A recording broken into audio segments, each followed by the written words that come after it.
The Bronx night stretched taut like a violin string. Every rattle of the subway was a reminder. Here, if genius exists, it must find its own light.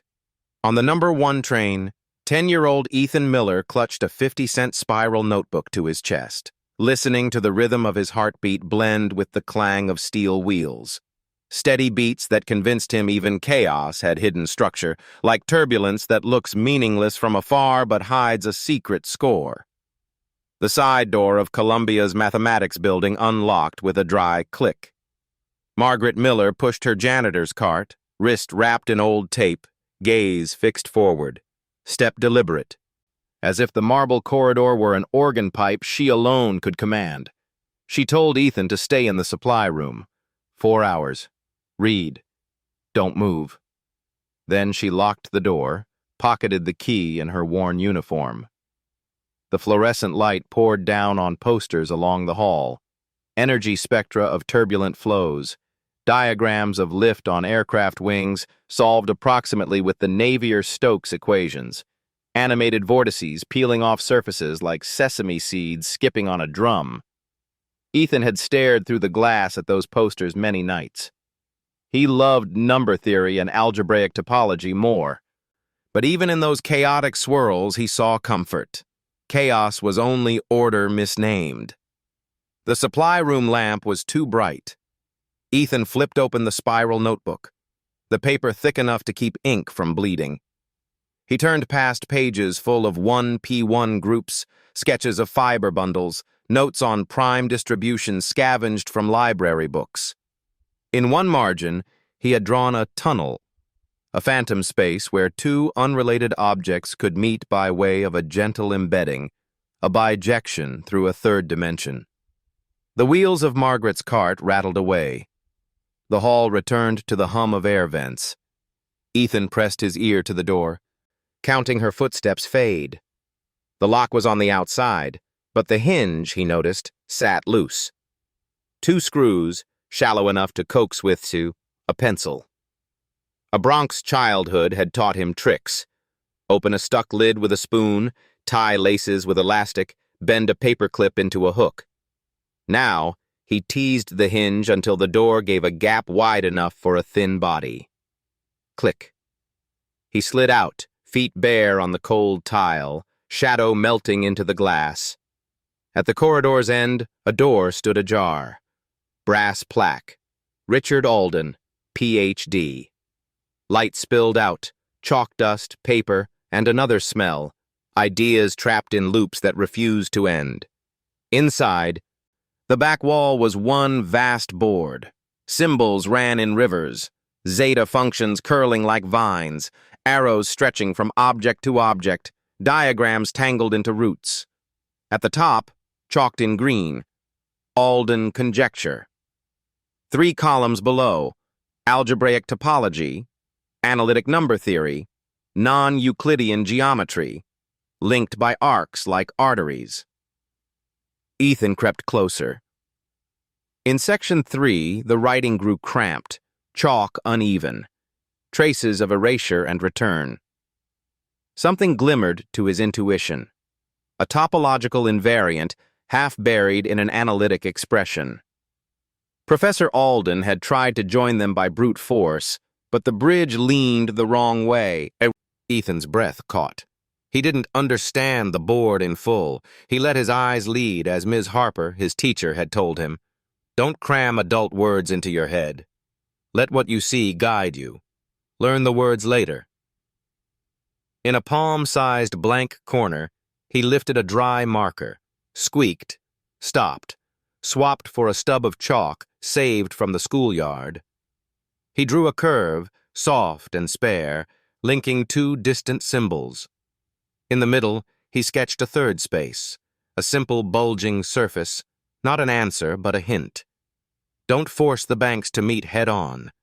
Circle through the veil, there lies a door. Chalk clicked, a shard fell. What are you doing in my office? The voice was metal.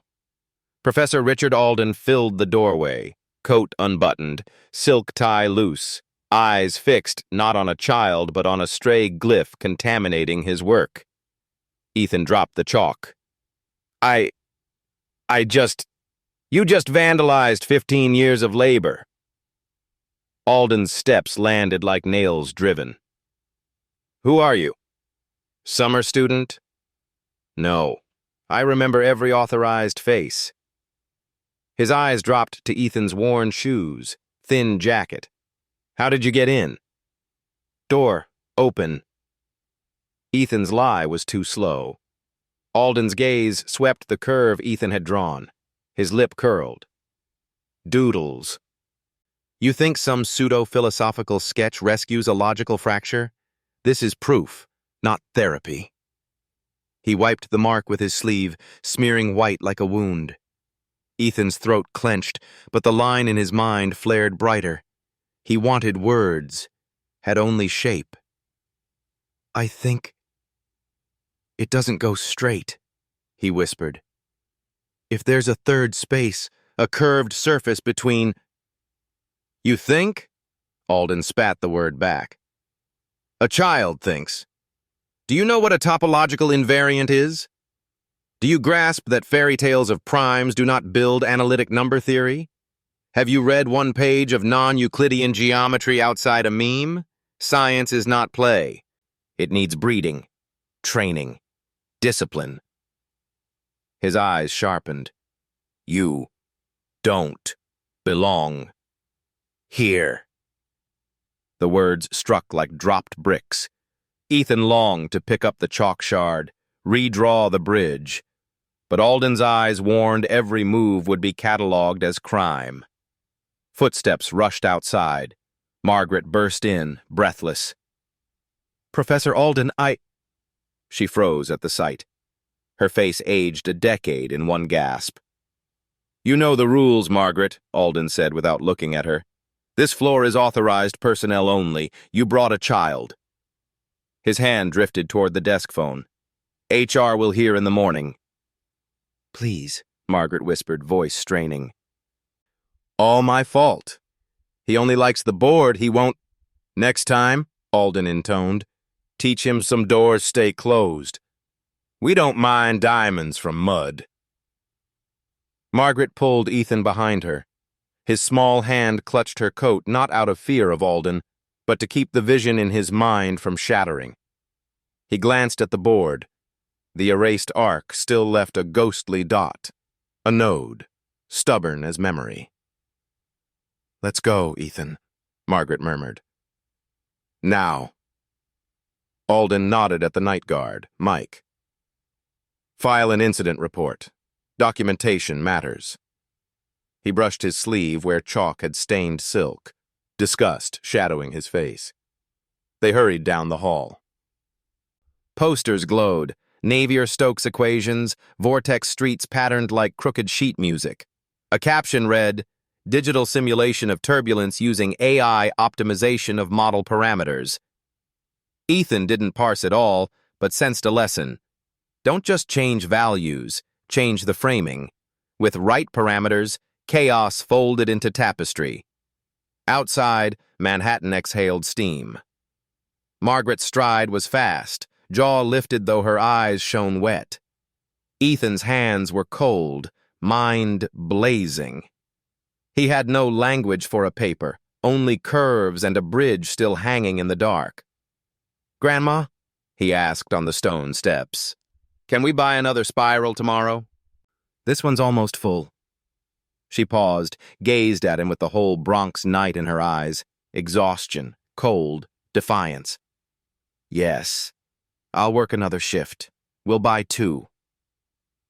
On the train home, Neon painted his brown hair green. Ethan reopened the notebook. Without the board, he drew from memory.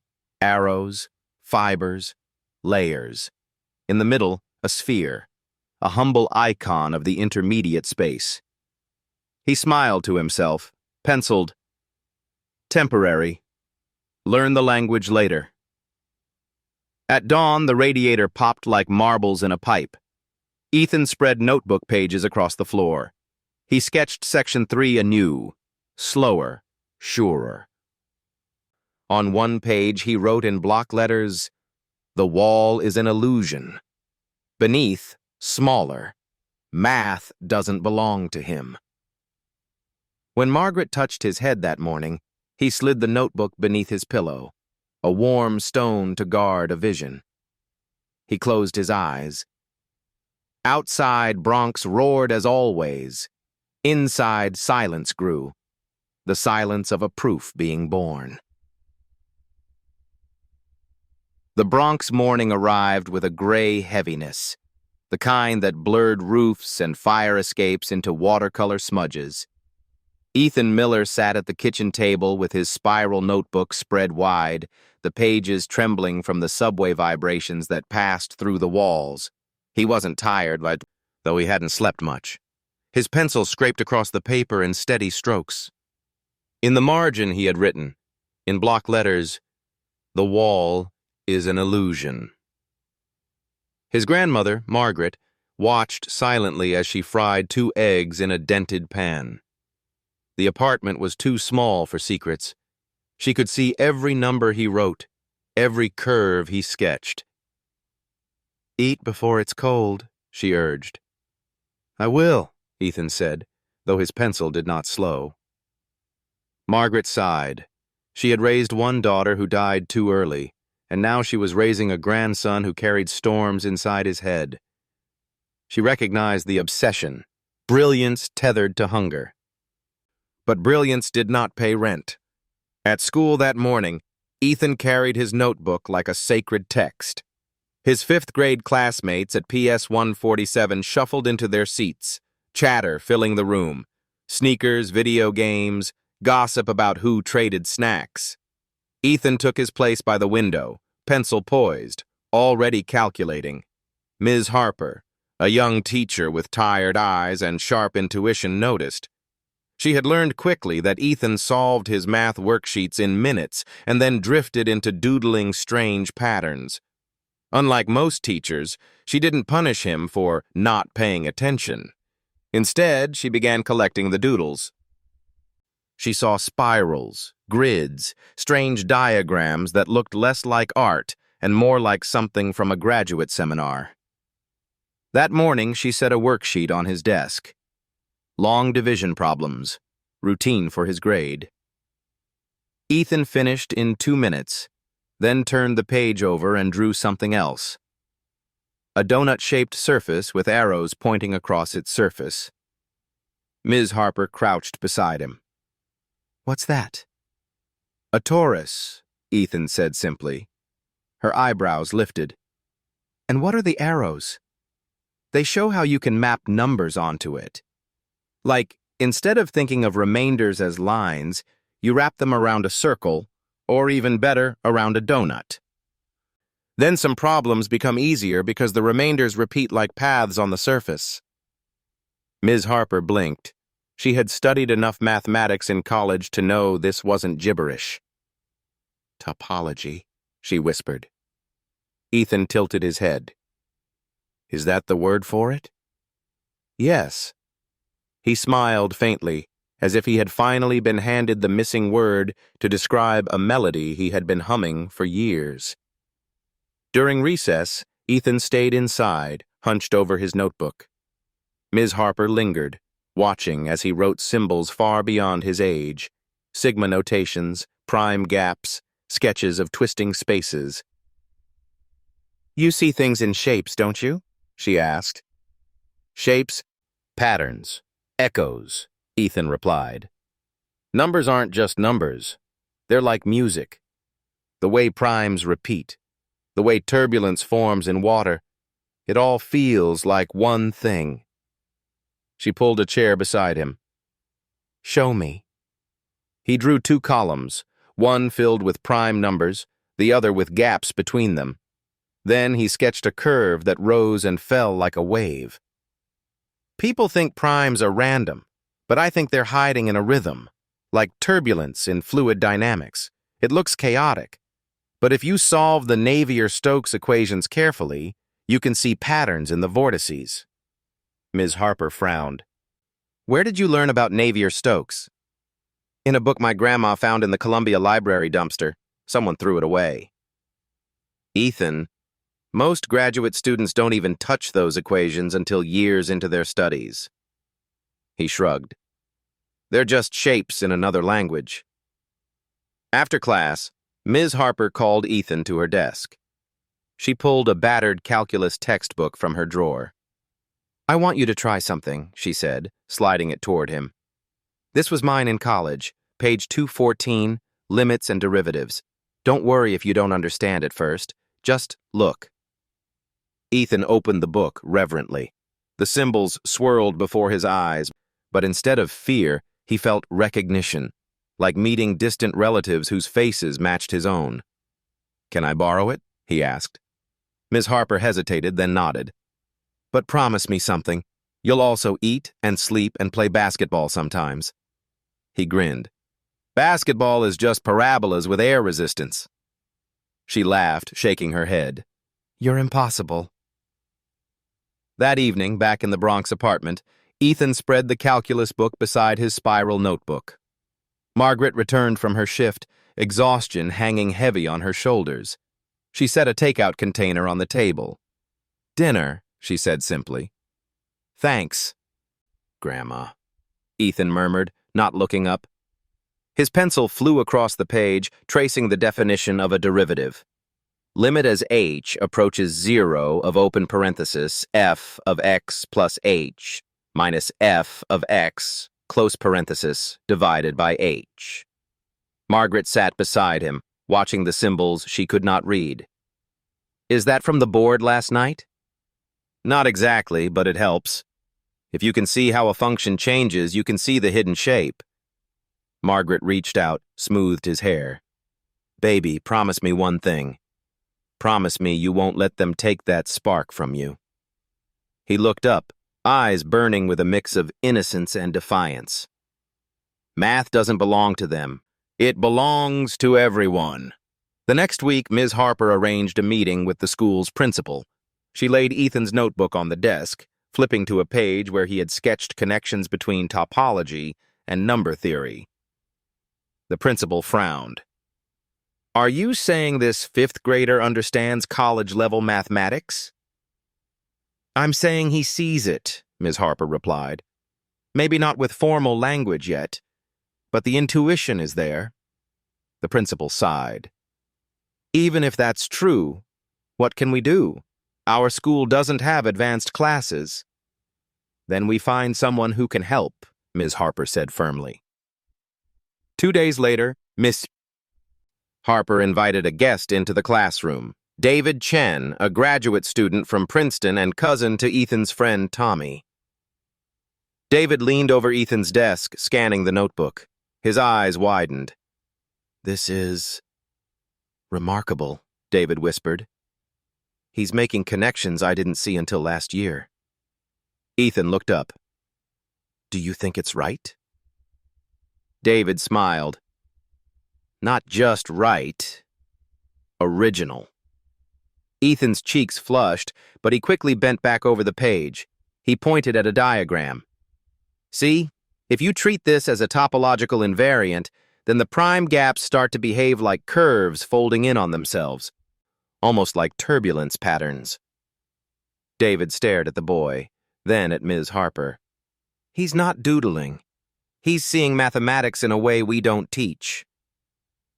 That night, as snow began to fall outside, Ethan sat at the table, the calculus textbook open, his spiral notebook filled with equations. Margaret brought him a blanket. Grandma, he said softly, what if I solve something important? She kissed the top of his head. Then you'll prove to them that genius doesn't care about zip codes. Ethan closed his eyes, listening to the radiator pop.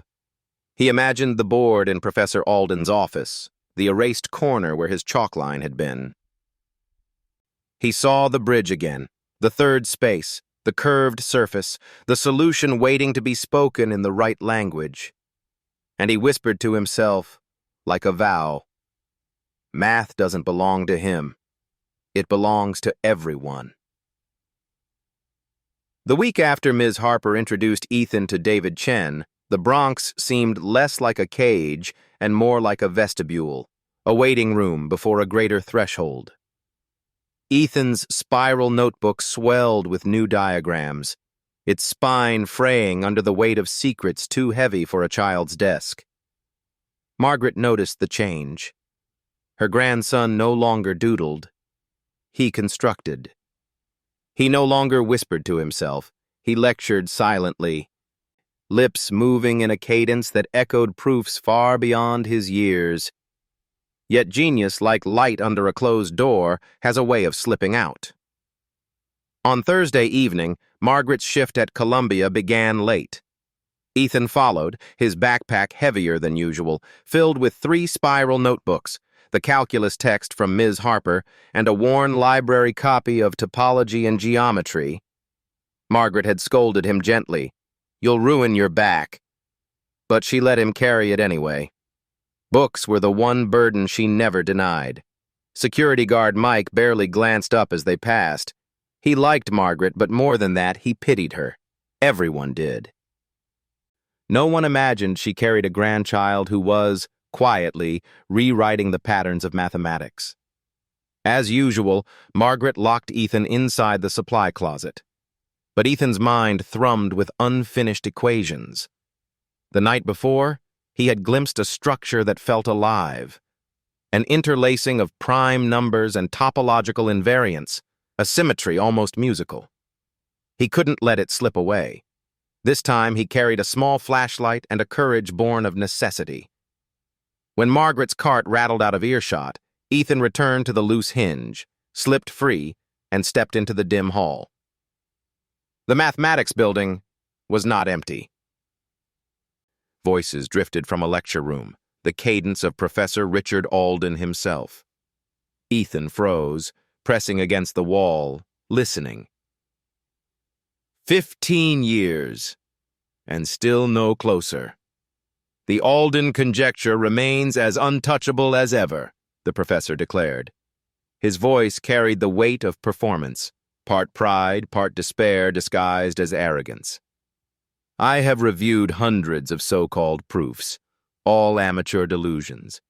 Mathematics at this level is not for children playing with crayons. The graduate students chuckled dutifully. Ethan's cheeks burned. He tightened his grip on the notebook, as if it could anchor him against those words. But then, another voice, softer, steadier. Dr. Elena Rodriguez, department chair. Richard, history is full of surprises. Ramanujan was self-taught. Gauss began as a child prodigy. Mozart wrote symphonies before he could shave. Must genius only bloom in the gardens you water? The room hushed. Alden laughed, sharp as chalk breaking. Romantic myths, Elena. Mathematics today requires discipline, resources, the right soil. You don't find diamonds in dirt. The phrase landed like a stone in Ethan's chest. He knew it well. He had heard it once already, in Alden's office when his chalk line was erased. He retreated before they could see him, heart pounding. But something had changed. If Alden thought genius could only be cultivated in privilege, Ethan would prove him wrong. Not someday, but soon. The next afternoon, Ethan showed Ms. Harper the notes he had taken from memory of Alden's blackboard. She leafed through the pages, astonishment deepening with each line. "This isn't just observation," she whispered. "You've recreated his conjecture from memory." "I only saw it for a minute," Ethan admitted, "but the shapes stayed in my head. Look, here, in section 3, he misses the link. He's treating topology and number theory as separate. But if you fold them together..." He sketched a donut, then sliced it into a spiral. Ms. Harper pressed her hands to her mouth. "Ethan, do you realize what you're doing?" "I'm just seeing," he said. "It feels like turbulence, the way vortices form behind an obstacle. Chaotic, but not random. If you optimize the equations, like AI models do with parameters, you can find stability." She leaned closer. "You're connecting Navier-Stokes turbulence with prime numbers?" "Yes, not directly, but through invariance. hidden bridges. Ms. Harper exhaled shakily. She knew enough to understand the scale of what he was hinting at. We need help. Someone who can protect this work. Ethan's face hardened. Not Professor Alden. No, she agreed. Not him. That evening, Margaret noticed Ethan was quieter than usual. He ate his sandwich without protest, but his eyes were elsewhere, always on the edge of the table where his notebooks rested. What's wrong, baby? She asked. Grandma, he whispered. What if I can really solve it? His conjecture? Margaret froze. She had scrubbed Alden's floors for years. She had heard him boast about the unsolvable puzzle, the $1 million prize, the prestige. You're only 10, she said gently. I'm not only 10, Ethan countered. I've been 10 for my whole life. The room fell silent. Margaret realized he wasn't bragging. He was telling the truth of a boy whose mind had grown faster than the world allowed. She clasped his hand. Then promise me one thing. If you solve it for yourself, not for him, not for money, not for glory, for the math. Ethan nodded slowly. For the math. 2 nights later, Ethan's courage broke past hesitation. When Margaret's cart clattered to the far end of the building, he slipped into Alden's office again. The board was clean, too clean, erased to a clinical sheen. Alden must have scrubbed it himself. But Ethan carried the memory of every line. He opened his notebook, flashlight balanced on the desk. He redrew section 3, carefully this time, then added the curve Alden had dismissed as scribbles. He whispered as he wrote, Topology is not decoration. It's the structure itself. Numbers ride it like waves on water. Hours passed like seconds. His notebook filled with arrows, diagrams, symbols half learned and half invented. He did not know if the language was correct, but the shape was true. When Margaret opened the door at the end of her shift, she found him asleep at the desk, chalk dust on his fingers. Her heart clenched in equal parts fear and pride. Ethan, she whispered, shaking him gently awake. We can't keep doing this. It's too dangerous. He blinked, then smiled faintly. But Grandma, I think I see it now. The door in the wall. By Monday, whispers began to spread. A graduate student claimed he had seen a kid in the building after hours. Another said he noticed new chalk lines on Alden's board, lines that didn't look like Alden's hand. Rumors circled like smoke. Alden heard them, and his pride flared into suspicion. Amateurs, he muttered, always trying to leech from greatness. But Dr. Rodriguez, silent in faculty meetings, stored the rumors away. She remembered the child's addition on Alden's board, the erased mark that had seemed, just for a moment, like the start of an answer. And she wondered. That night, Ethan filled his last empty notebook page. He placed it beside the others, stacked unevenly, a fortress of paper against the world. Then he knelt on the floor, closed his eyes, and whispered the words that had become his ritual. The wall is an illusion. Math doesn't belong to him. It belongs to everyone. Outside, the Bronx slept. Inside, a boy rewrote history with 50-cent notebooks and a faith that brilliance could bloom anywhere. The Bronx air smelled of snow again. Ethan Miller pressed his forehead to the window pane, fogging the glass with each exhale. Below, the streetlights flickered across cracked sidewalks, and somewhere a dog barked into the night. But Ethan's mind was not in the Bronx. It was on a board 2 miles away, in a Columbia University office where symbols shimmered like constellations he could not stop tracing. His spiral notebooks, now 7 in number, were stacked at his feet. Margaret called them his little army. She was half proud, half fearful, as if one day the notebooks might rise against them. Time for bed, she urged, adjusting her janitor's coat before her night shift. "I can't," Ethan whispered. "I need to see if the connection holds." Margaret sighed, smoothing his hair. "Baby, you can't outrun exhaustion. Even the best engines stall without fuel." He looked up, eyes alight. "Engines don't stall if you model turbulence correctly. That's the whole point of Navier-Stokes. You can predict when chaos stabilizes." She kissed his head. "Then stabilize yourself. Please." But when the apartment door closed behind her, Ethan opened his newest notebook and began again. The next morning at school, Ms. Harper noticed the shadows under his eyes. She didn't scold him. Instead, she called David Chen. "Come see what this boy is doing," she whispered over the phone. That afternoon, David arrived with a backpack bulging with textbooks. He spread them across Ms. Harper's desk. Algebraic topology, analytic number theory, geometry of manifolds. "Show me your work," he said.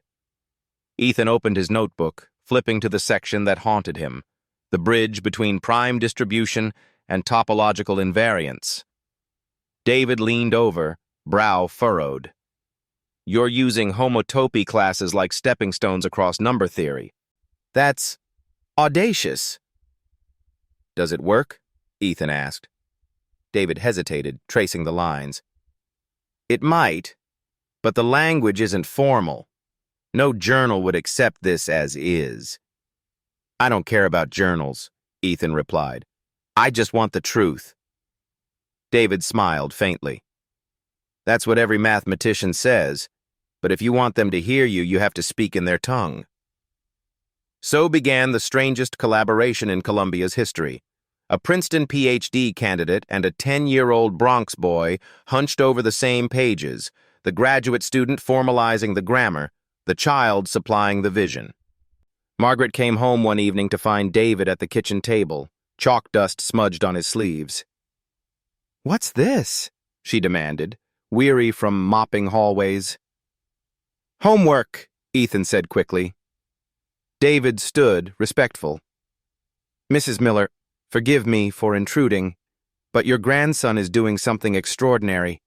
I couldn't stay away." Margaret eyed him warily. "Extraordinary doesn't pay the bills." "No," David admitted, "but it changes the world." She sighed, collapsing into a chair. "The world doesn't always want to be changed." Meanwhile, whispers at Columbia grew louder. Graduate students spoke of chalk lines that reappeared on Alden's board after midnight. Custodians mentioned a boy with notebooks, though none dared say his name. Dr. Elena Rodriguez listened carefully. Unlike Alden, she remembered how discovery often arrived uninvited, like Ramanujan sending letters to Hardy, or Perelman proving the Poincaré conjecture from a cramped apartment. Genius was unruly. It obeyed no pedigree.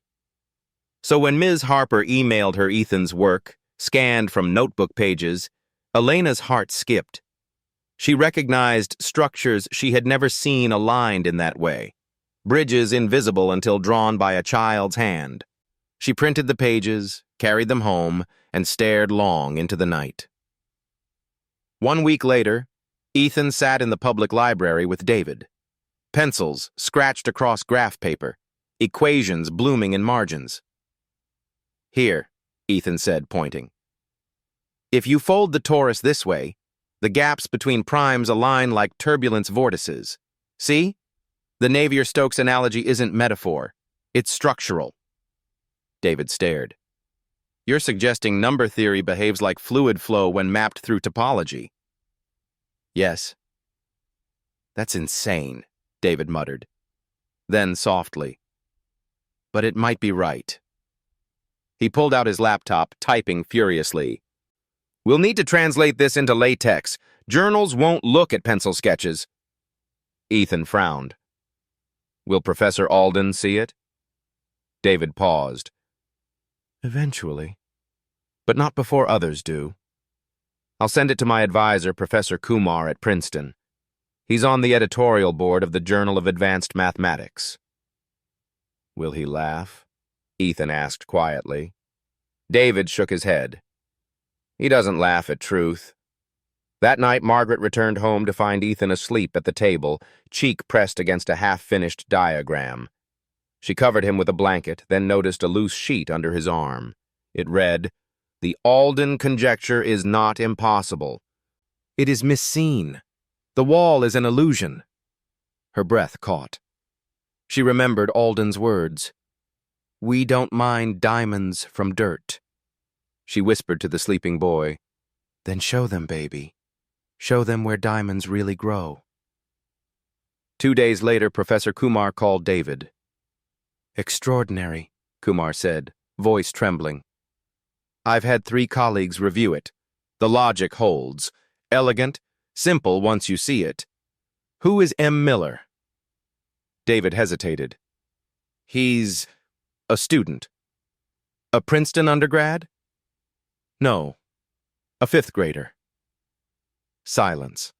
Then laughter, not dismissive, but joyous. "Then history has just turned a page. Send me everything. We'll fast-track it."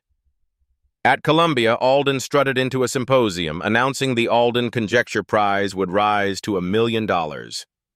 Cameras flashed. Applause filled the hall. But Dr. Rodriguez sat in the front row, silent. She knew the truth. Somewhere in the Bronx, a boy with a 50-cent notebook had already solved it. That evening, Ethan closed his newest notebook and looked at Margaret. "Grandma," he whispered, "when this is over, you won't have to clean anymore." She kissed his forehead. "Baby, if you solve this, you won't just free me. You'll free every child who's been told they don't belong." Ethan smiled faintly. "Then I'll prove it." And he opened a fresh page, pencil poised like a sword.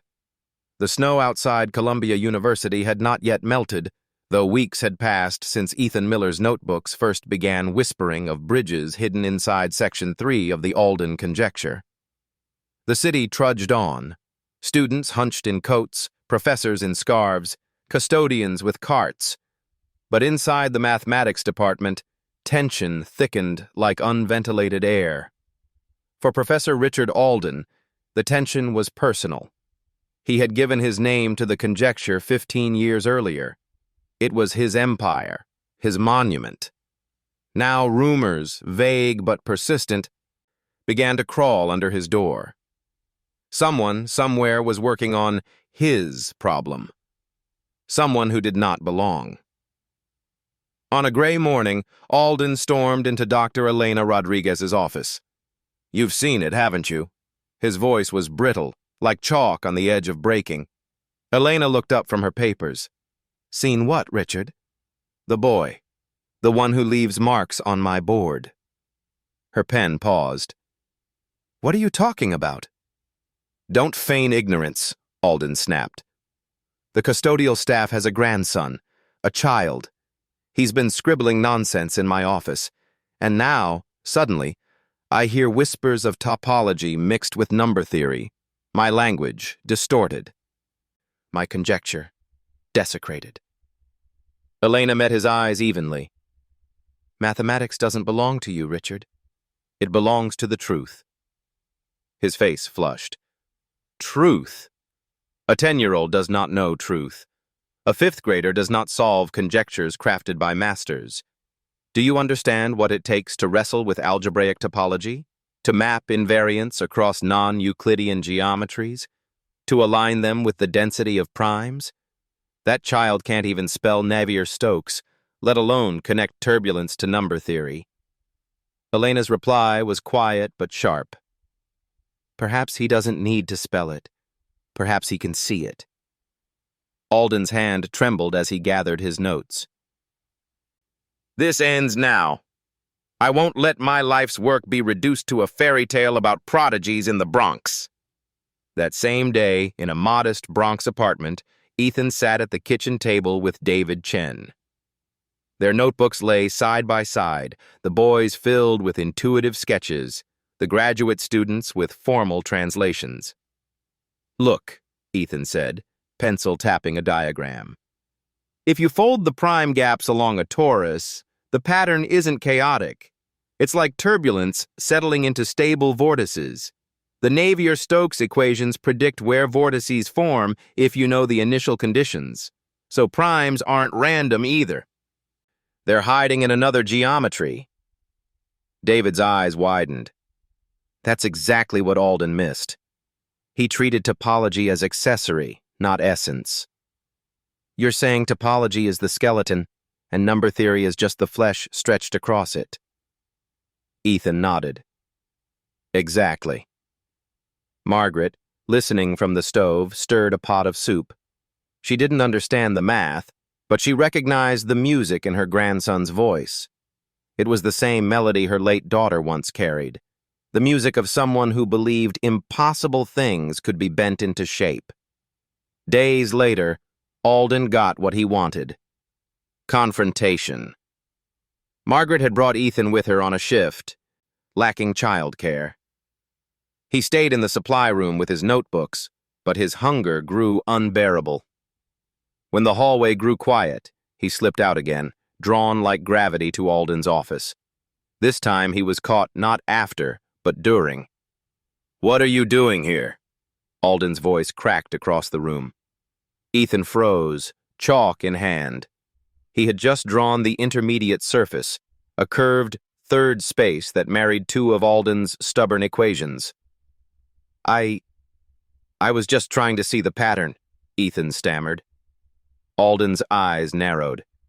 "The janitor's grandson." Margaret arrived breathless, face pale. "Professor Alden." "Please, you brought him here again." Alden's rage trembled.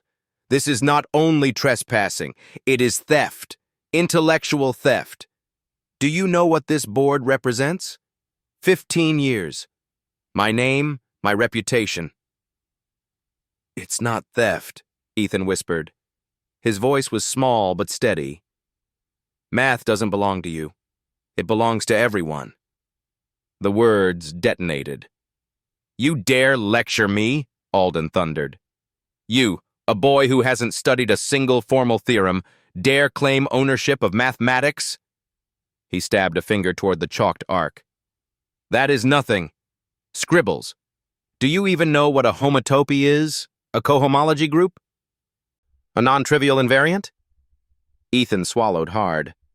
"Not the words, but I see the shape. Section 3 folds wrong. If you map it through a third space, the error disappears." Alden stared, stunned for a fraction of a second. Then fury returned. "Out! Both of you! Now!" That night, Margaret wept as she scrubbed dishes in their tiny sink. Ethan sat quietly beside her, his notebook open but untouched. "I'm sorry, Grandma," he whispered. "Don't you dare be sorry," she said fiercely. "You did nothing wrong. He's just afraid. Afraid of what you see." Ethan looked at the ghost of chalk still clinging to his fingers. "He'll never believe me." Margaret pulled him close. "You don't need him to believe you. The math will speak louder than he ever could." Meanwhile, David Chen sent the draft of their formalized proof to Professor Kumar at Princeton. Kumar, after reading and rereading, called immediately.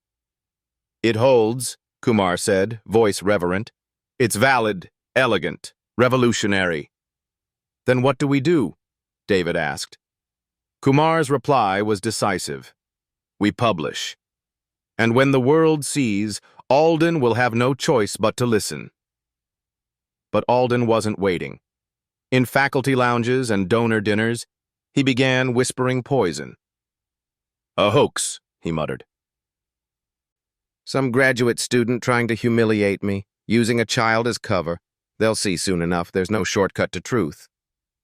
Yet at night, alone in his office, he replayed the boy's words. "Section 3 folds wrong. Through a third space, the error disappears." And when he traced the equations himself, for just a moment, the wall trembled. Back in the Bronx, Ethan continued writing, each page a battlefield of numbers and shapes. Margaret tucked him into bed, whispering, "Promise me you'll rest." But as she turned off the lamp, Ethan whispered to the darkness, "Math doesn't belong to him. It belongs to everyone." His pencil scratched on beneath the blanket. The proof grew, and so did the collision course between a child's vision and a professor's pride. Snow had melted into gray slush along Broadway, but in Ethan Miller's mind, the winter had not ended. Each evening he returned to his spiral notebooks like a pilgrim at an altar, and each morning the world outside still treated him as an ordinary fifth grader from the Bronx. Yet the proof was growing. Page by page, line by line, the wall that Professor Alden had called impenetrable thinned, cracked, and let light seep through. Now that light reached Princeton. At the Institute for Advanced Study, Professor Arjun Kumar leaned over his desk, eyes fixed on the manuscript David Chen had sent. He had read it 3 times. He had cross-checked equations with colleagues in topology, number theory, and fluid dynamics. None could find a flaw. "This cannot be the work of a child," one colleague insisted. Kumar had smiled faintly. "It can. Genius is not polite. It arrives where it wills." He printed the paper and carried it to the library. Sitting beneath portraits of Einstein and Gödel, he whispered to himself, "A bridge through a third space. Of course. We were all too narrow." Meanwhile, in the Bronx, Ethan sat at the kitchen table with David, Margaret bustling quietly behind them. David's laptop glowed. "Professor Kumar wants us at Princeton," he said. Ethan blinked. "Me?" "Yes, you. He wants to see the source. The mind that drew the first line." Margaret froze mid-step. "Princeton? That's 2 hours away. We don't have—" "I'll drive," David cut in. "I'll cover the expenses. This isn't optional. Ethan has to be there." Margaret's hands trembled. She had spent decades cleaning elite institutions, never once invited inside their lecture halls. Now, her grandson was being summoned not as labor but as mind. "Grandma," Ethan whispered. "Please." Her eyes softened. "All right, but I'm coming too." The car ride to Princeton felt like crossing a border into another world. Ivy-covered walls, stone arches, and towers rising like watchmen. Ethan clutched his spiral notebook, palms sweating. Margaret sat stiff, jaw tight, as if expecting to be stopped at the gates. Inside the mathematics department, Professor Kumar awaited. Tall, kind-eyed, with a patience born of decades, he extended his hand not to David, but to Ethan. "Mr. Miller," he said solemnly, "welcome to Princeton." Ethan blushed. "I'm just Ethan." "Here, you are not just anything," Kumar replied. "Here, you are a mathematician." They gathered in a seminar room. Chalk dust hung in the air, the scent of old wood mingling with coffee. Graduate students and postdocs trickled in, curious. "Go ahead," Kumar said gently. "Show us." Ethan stepped forward, heart hammering. He pulled the spiral notebook from his backpack, smoothed the page, and began to draw on the board. "Section 3 of the Alden conjecture," he began, voice trembling but growing steadier with each word. Professor Alden tried to force these two systems together, algebraic topology here, analytic number theory here, but they repel each other if you connect them directly. The bridge collapses. He drew 2 arcs, then paused. But if you introduce a third space, a curved manifold, they align, like turbulence in fluid dynamics. The Navier-Stokes equations show that vortices form when flow meets obstacles.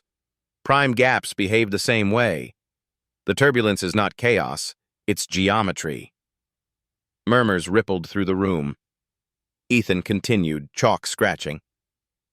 So instead of treating prime distribution as random, treat it as flow across a surface. The invariant is hidden in the curvature. That's why the wall was an illusion.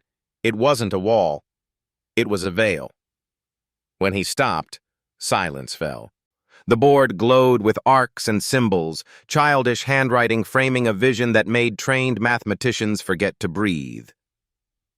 Finally, Kumar spoke. This is not only correct, it is beautiful. Applause erupted, not polite, but thunderous. Some students stood.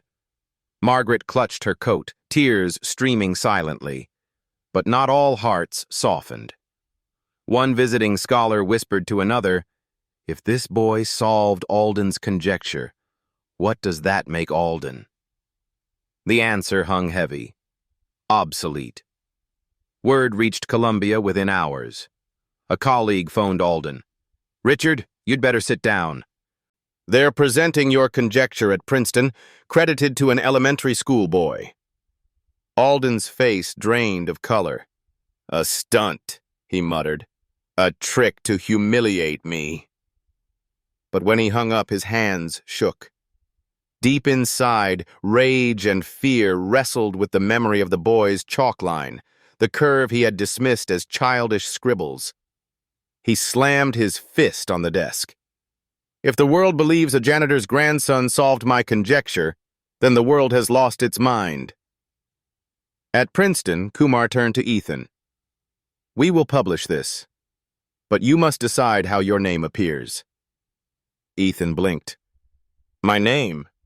"Yes, the world will know you as the author, but—" "Not David, not me. You." Margaret gasped.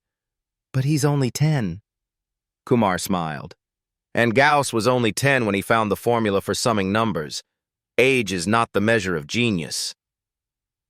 Ethan looked down at his hands, chalk still clinging to his fingertips. "Then, put my name. Ethan Miller. And hers too." He pointed at Margaret. "Me?" she whispered. "You worked the night so I could see the board," he said softly. "It's your proof, too." Margaret covered her face, overcome. That evening, as they drove back to the Bronx, headlights streaking past, Ethan stared at the passing dark. "Grandma," he whispered, "do you think Professor Alden will be angry?" She sighed. "Anger is what people feel when the truth walks past their pride. Don't let his anger steal your light." Ethan nodded. But deep inside, he knew a storm was coming. Back in his Columbia office, Alden poured a drink with unsteady hands. The walls, once lined with accolades, now seemed to mock him. He opened his notebook of failed proofs, stared at Section 3, and saw, clear as day, the arc the boy had drawn. For the first time, Richard Alden wondered if he had spent 15 years staring at a door that a child had already walked through, and so the stage was set. A child's proof had found shelter at Princeton, but the empire of Alden still stood at Columbia. The currents of pride, truth, and institutional power swirled together like turbulent flow, chaotic, dangerous, inevitable. The collision was no longer a possibility. It was a certainty. The proof had crossed the threshold. Princeton mathematicians now whispered the name Ethan Miller with awe. For some, it was reverence. For others, disbelief. Yet in Columbia's marble corridors, where reputation was currency and pride the only true capital, Professor Richard Alden saw only one word etched on the walls of his career: threat. In the lounge of Columbia's faculty club, Alden sipped bitter coffee as colleagues gathered around. The news had reached them. Princeton intended to publish a revolutionary paper, bridging topology, number theory, and turbulence, credited to a boy. "A publicity stunt," Alden declared, voice slicing through the chatter. "Do you honestly believe a 10-year-old could formalize such mathematics? This is David Chen's work. He's manipulating some child as a shield." "But the draft," one colleague began. Forgery, Alden cut in. Or worse, misinterpretation. These things happen when journals hunger for sensation. But mathematics is not theater. Dr. Elena Rodriguez, seated quietly at the end of the table, finally spoke. I've seen the boys' notebooks. They are not forgeries. The room stilled. Alden's jaw tightened. Elena, he said, voice dripping with disdain, don't let sentiment cloud your judgment. Custodians' children with crayons do not solve conjectures of this magnitude. Her reply was calm, measured. Then explain why his line in Section 3 works where yours has failed for 15 years. Alden had no answer. Instead, he stood abruptly, muttering, This is not over. Meanwhile, in the Bronx apartment, Ethan sat cross-legged on the floor, spiral notebooks spread like fallen leaves. Margaret was mending his jacket, needle trembling with tired fingers. Grandma, Ethan whispered. what happens if they don't believe me? She looked up. Then you keep writing. Truth doesn't need their permission. He nodded, though doubt gnawed at him. What if Alden is right? What if I am only scribbling? But then he thought of Princeton, the applause, the faces leaning forward as if to catch light from his words. He thought of Kumar's solemn declaration. This is beautiful. And he returned to his pages. At Princeton, Professor Kumar sent the manuscript to referees at the Clay Institute, the same body that had once declared the Navier-Stokes problem one of the Millennium Prizes. Their response was cautious but electrified. The approach is unconventional but correct. The topology number theory bridge holds. If verified further, this may become one of the century's landmark proofs. David Chen read the letter aloud in Margaret's kitchen. Ethan sat stunned. Margaret clutched the counter for balance. Landmark? My Ethan? David smiled. Not just your Ethan, the world's Ethan. But Alden moved swiftly. He penned an op-ed for the New York Times. We must guard against the trivialization of mathematics. Extraordinary claims demand extraordinary rigor. To elevate the scribblings of a child as proof is to endanger the very standards that protect truth. Genius is not a parlor trick. It is discipline, heritage, and labor measured in decades. Let us not crown prodigies where only mirages exist. The article went viral. Headlines splintered into factions. Prodigy or fraud? Janitor's grandson stuns Princeton. Columbia professor calls hoax. On talk shows, pundits debated whether the proof was real pussy, whether a 10-year-old could possibly glimpse what hundreds of PhDs had missed. Social media flooded with hashtags. #Miller proof, #Alden conjecture, #math belongs. To everyone. In school, Ethan felt the storm. Some classmates looked at him with awe. Others mocked him. Hey, Einstein, solve my homework. A few whispered cruelly, Liar, your grandma wrote it for you. At recess, Ethan sat alone, clutching his notebook. Ms. Harper approached quietly, crouching beside him. You don't need to carry the world's opinions, Ethan, she said softly. Only the math. But what if they all believe him? Ethan whispered. Then prove them wrong, she replied. Not by fighting, but by showing. Truth is the sharpest weapon. In the weeks that followed, Alden doubled down. He demanded access to the full manuscript. He wrote letters to the Clay Institute, warning of catastrophic precedent. He called journalists, painting Ethan as a puppet, David as a fraud, Kumar as reckless. But Kumar responded not with words, but with mathematics. He arranged a symposium, open, public, undeniable. Ethan would present alongside David at Princeton, chalk in hand, proof before the world. Are you ready? Kumar asked. Ethan swallowed hard. No, but I will be. The night before the symposium, Margaret found Ethan staring at the ceiling, sleepless. "Baby," she whispered, "you don't have to prove anything to them. You already proved it to yourself." Ethan turned to her, eyes fierce. "But if I don't show them, he wins. And then kids like me will never get another chance." Margaret brushed his hair back. "Then tomorrow, you don't walk in as a boy from the Bronx. You walk in as the truth, and truth doesn't lose." At Columbia, Alden prepared too. He polished his speech, rehearsed his arguments. He would attend the symposium not as spectator, but as prosecutor.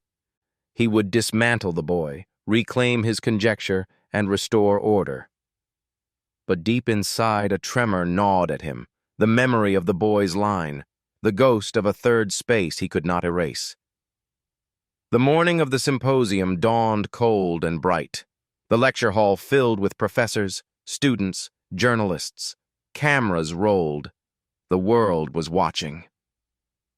Ethan stood at the board, chalk trembling in his small hand. Margaret sat in the front row, clutching her rosary. David stood beside him, ready but silent. Professor Kumar nodded encouragingly. And in the second row, arms folded, eyes narrowed, sat Richard Alden. The war of legitimacy had begun. The lecture hall at Princeton was overflowing. Cameras hummed, pens scratched, and whispers braided themselves into one restless current. Scholars from Yale, MIT, Caltech, and Oxford filled the seats. Journalists crowded the aisles. On the blackboard, a single line had been written by Professor Kumar before the audience entered. Alden Conjecture. Symposium on Resolution. It was not lost on anyone that the name of the conjecture still bore its father's claim, even as the son of a janitor stood in the wings, notebook pressed to his chest. Ethan Miller's legs shook. He clutched his spiral notebook, thumb worrying its bent corner. Margaret sat in the front row, hands folded tight, lips whispering prayers. Beside Ethan, David Chen leaned down. "Don't lecture them," David whispered. "Show them. You've seen more than anyone else here. Just show them." Ethan nodded, though his heart thundered like 1,000 subway trains. Professor Kumar approached the podium. His voice, steady as a tuning fork, cut the air. "Colleagues, we gather to examine a proposed resolution to the Alden conjecture. The draft has been circulated. Some call it heresy, others revelation. Today, the author will speak." A ripple of disbelief spread. "Author? A child?" Kumar continued. "Mr. Ethan Miller." Gasps. Murmurs. A few incredulous laughs. Cameras clicked like insects. Ethan stepped forward. His sneakers squeaked against the polished floor. Chalk dust filled his nose, a smell he had come to love. He reached the blackboard, pulled a stub of chalk from his pocket, and began. He drew 2 arcs. Professor Alden tried to connect these spaces directly, Ethan said, voice trembling. But the bridge collapsed. He added a 3rd curve, looping gently.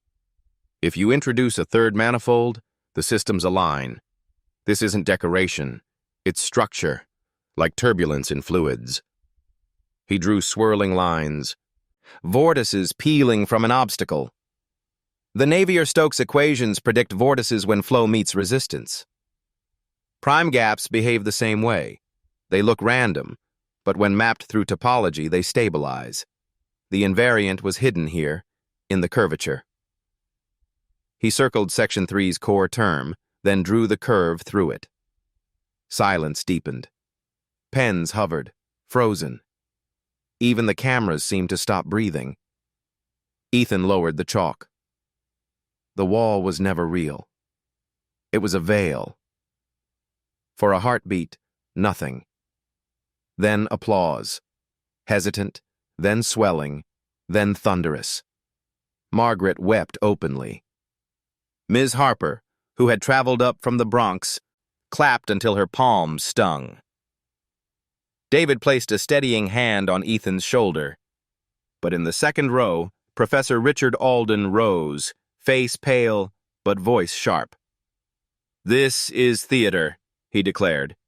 "Metaphors, pretty drawings, but mathematics is not poetry. A child with intuition is not a mathematician." The applause faltered. Heads turned. Alden strode to the blackboard, snatched a piece of chalk, and scribbled furiously. Symbols cascaded in precise, confident strokes. "You speak of manifolds, invariance, turbulence, words you barely grasp. Do you even know the formal definition of a homotopy equivalence, of a non-trivial cohomology group? Without rigor, your intuition is nothing." He underlined his equations, turned to the crowd. "This is what separates a mathematician from a dreamer. Discipline, pedigree, proof." Gasps, a few nods. The weight of reputation pressed the room. Ethan felt small, swallowed by marble and suits. But then he remembered Margaret's voice. Truth doesn't need their permission. He stepped forward, lifted the chalk again. "I don't know all the words yet," he said, steady now. "But I know the shape. If you unfold this space..." He sketched, quick, sure, layering arcs over Alden's equations. The contradiction disappears. The topology isn't optional. It's the missing skeleton. He pointed to Alden's lines. Your proof collapses because it ignores the manifold. But if you pass through it, like vortices stabilizing in Navier-Stokes, the structure holds. Alden stared. His jaw trembled. Professor Kumar rose. "Colleagues, I ask you, test it."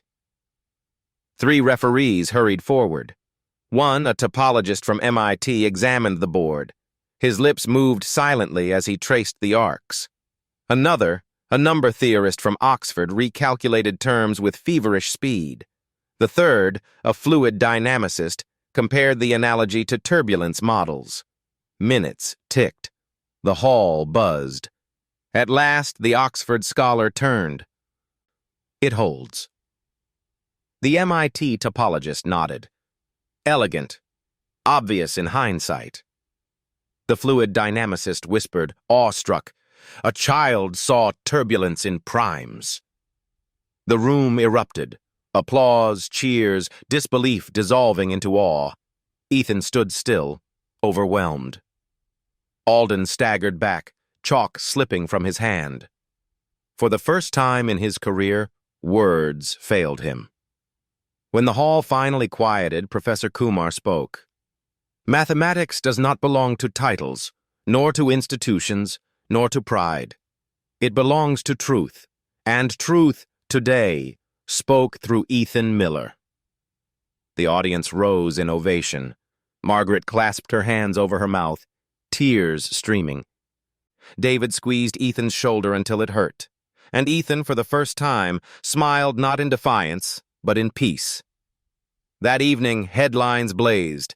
Janitor's grandson stuns world at Princeton Symposium. 10-year-old resolves Alden conjecture. The wall was a veil, Ethan Miller's proof. Social media burned with hashtags. #Miller proof, #math belongs to everyone. And in a quiet Bronx apartment, Margaret folded her grandson into her arms and whispered, "You did it, baby. You proved it to them all." But Ethan shook his head. "No, Grandma. I proved it to the math." The night after the symposium, Princeton's campus still buzzed. Graduate students lingered in cafes, sketching arcs and manifolds on napkins, repeating the boy's words. The wall was a veil. News outlets replayed clips of Ethan's trembling voice, the arc of chalk through Section 3, the referee's stunned verdict. But at Columbia, the atmosphere was different. The mathematics department, once Alden's fortress, had turned uneasy. For 15 years, his conjecture had been both crown and burden. Now it was the very symbol of his undoing. Professor Richard Alden sat alone in his office, whiskey glass sweating on his desk. The chalkboard was clean, but he could still see the ghost of the child's curve, faint and mocking. Topology is not decoration. It's the structure itself. The boy's words echoed. He had spent decades teaching students that rigor mattered more than intuition, that pedigree mattered more than spark. Now, a janitor's grandson had shattered that creed in a single afternoon. The phone rang. He let it ring. Donors were calling. Journalists were calling. The dean was calling. He pressed his palms against his eyes until colors swirled. 15 years, he thought bitterly. 15 years building a monument, and a child toppled it with one chalk line. In the Bronx, the mood was electric. Margaret's small apartment was crowded with neighbors who brought casseroles, flowers, even balloons. Children peeked at Ethan's spiral notebooks as though they contained spells. "You made us proud, boy," one neighbor said. "From the Bronx to Princeton." Ethan blushed, hiding behind his notebook. Margaret beamed, though worry lingered in her eyes. She knew fame was a storm that lifted and broke in equal measure. Later that night, when the crowd thinned, Ethan whispered, "Grandma, I don't want them to see me. I just want them to see the math." She kissed his forehead. "Baby, sometimes the world needs a face before it listens to the truth. For now, you are that face, but the math will outlive all of this noise." At Columbia, the faculty convened. Dr. Elena Rodriguez stood at the head of the table. "The Clay Institute referees have confirmed the proof," she said simply. "It will be published with Ethan Miller's name." Silence, then whispers. Alden leaned forward. "Do you understand what you are saying? That a 10-year-old has corrected the mathematics of an entire field? This undermines everything we stand for." "No, Richard," Elena replied. "It restores what we stand for. Truth above pride." Another professor murmured, "Perhaps the conjecture should no longer bear your name." Alden's face blanched. The article appeared 1 week later in the Journal of Advanced Mathematics. The Miller proof, resolution of the Alden conjecture through topological invariance and analogy with turbulent flow. Author, Ethan Miller, Bronx, NY, USA. The title struck like lightning. For some, it was liberation. For Alden, it was ruin. Students whispered in corridors. Colleagues avoided his gaze. His inbox flooded with messages ranging from sympathy to ridicule. At a donor dinner, a financier leaned across the table. "Why didn't you see it, Richard?" Alden had no answer. Meanwhile, Ethan tried to return to normal school life, but nothing was normal. Journalists camped outside PS 147. Cameras followed him to recess. Reporters asked about the next big breakthrough. Some teachers treated him with reverence, others with resentment. At lunch one day, a classmate asked, "If you're so smart, why are you still here?" Ethan stared at his sandwich. "Because I'm 10. At Columbia, Alden reached a breaking point. He entered his lecture hall one Tuesday morning to find only half his students present. The others had migrated to Rodriguez's seminar, where she was dissecting the Miller proof. Alden slammed his notes onto the podium. "Do you all think a child solved what I could not? Do you think intuition without discipline is enough?" Silence. Then from the back, a student raised his hand timidly. "But Professor, the proof works." Alden froze. His chest heaved. He dismissed the class abruptly, fled to his office, and locked the door. That evening, Dr. Rodriguez knocked gently. "Richard," she said through the wood, "it doesn't have to end this way." "End," he spat. "It has ended. My name, my life's work, stolen by a child who doesn't even know what a homology class is." "Then teach him," Rodriguez said softly. "Stop guarding the gate. Start tending the garden." Her footsteps faded, leaving him in silence. In the Bronx, Ethan kept writing. The proof was done, but his notebooks grew with new questions. Connections between Riemann surfaces and turbulence spectra, analogies between prime density and AI optimization models. One evening, Margaret asked, "Why keep going? Haven't you proved enough?" Ethan looked at her, eyes steady. "Math doesn't belong to one proof. It's a language, and I've only learned my first sentence." 2 weeks later, Alden appeared at Princeton unannounced. He entered Professor Kumar's office, gaunt and trembling. "I want to see him," Alden said. Kumar hesitated. "Why?" "To know if it's real. To know if I am defeated. Or if I can learn." Kumar studied him for a long moment, then nodded.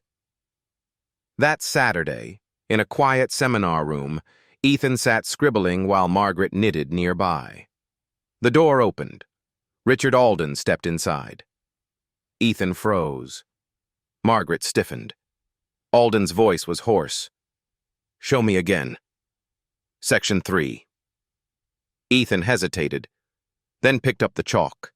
His hand moved sure and fluid, tracing the curve that had changed everything. Alden watched, silent. His eyes burned, but not with rage, with something older, heavier. When Ethan finished, Alden whispered, "I erased that line. I called it scribbles." Ethan said nothing. Alden sank into a chair. "I was wrong." For the first time in decades, Richard Alden bowed his head not before a colleague, but before a child. Outside, Margaret wiped her eyes. She had scrubbed Columbia's floors for 30 years. Tonight, she saw something no broom could clean. A man's pride breaking, making room for truth. And in that moment, the empire of Alden collapsed, not into ruin, but into humility. The Bronx Recreation Center had never been so alive. Where once there had been dust and broken basketball hoops, now there were rows of tables covered with textbooks, whiteboards along every wall, and children laughing as they discovered shapes and patterns in numbers. A banner stretched above the entrance. The Miller Mathematics Center, where every mind belongs. Inside, Ethan stood on tiptoe at the board, drawing spirals of prime numbers for a group of 7-year-olds. "See," he explained, his voice steady. "It looks random at first, but if you look closely, there's a secret pattern hiding. Math is like that. It hides its secrets until you learn how to listen."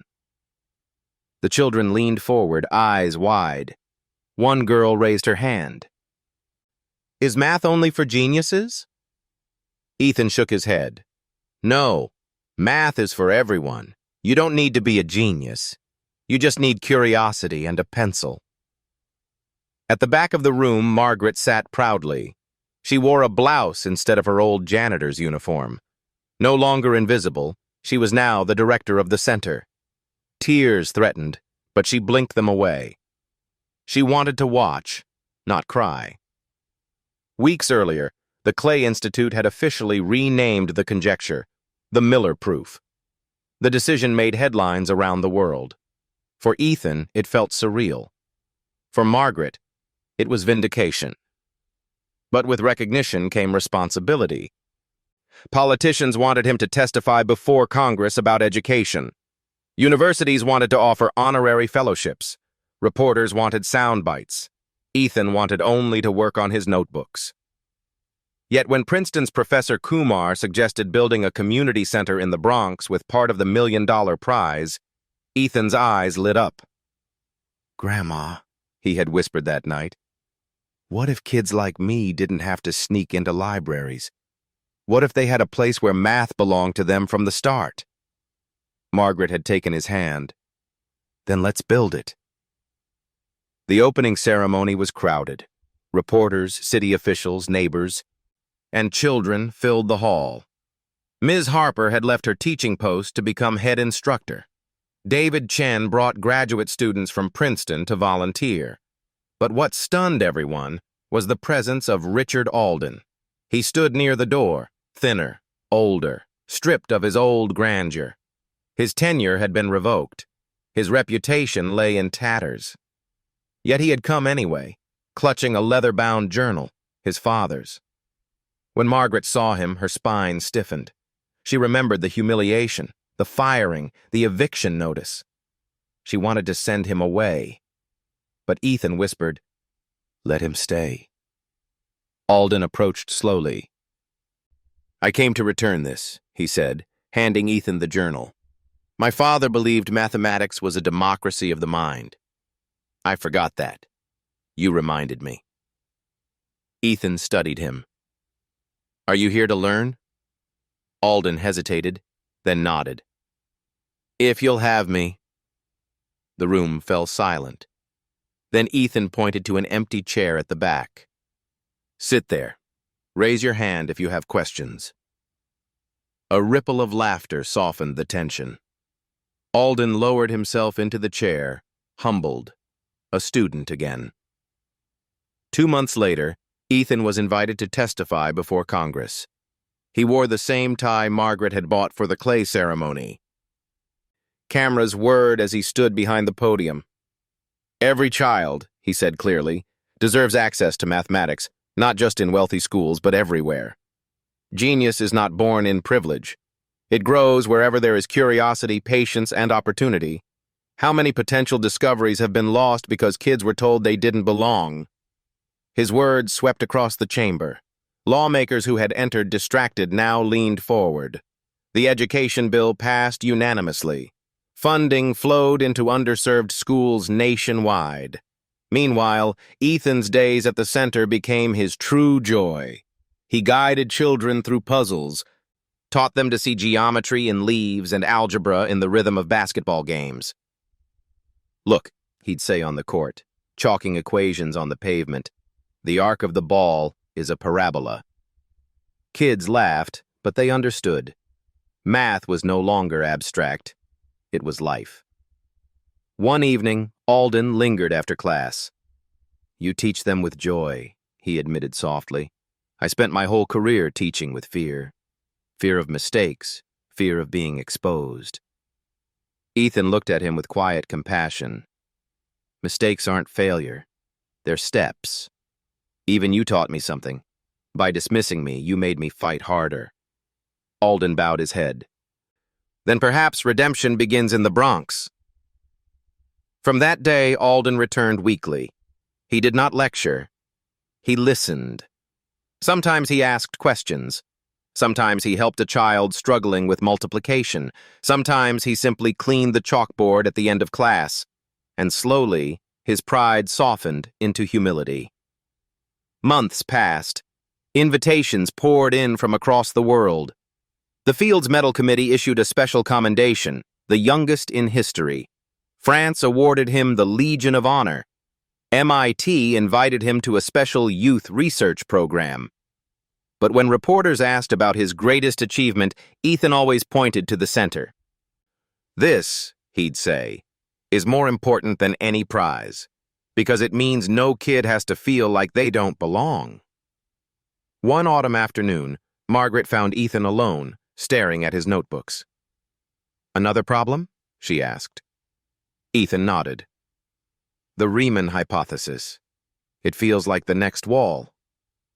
Margaret kissed his hair. "Then maybe someday you'll walk through it." He smiled faintly. "Not alone. With them." He gestured toward the classroom where younger children laughed over puzzles. The climax came 1 year after the proof's publication. The International Mathematics Conference invited Ethan to deliver the keynote. He stood before thousands of mathematicians in Vienna, hands trembling slightly. Margaret sat in the front row, Alden behind her, humbled but present. Ethan began not with equations, but with a story. "I was told once that diamonds only grow in certain mines, but mathematics taught me something else. Brilliance can grow anywhere, even in a Bronx apartment with dollar store notebooks and a grandmother who believed." Applause thundered. Ethan continued.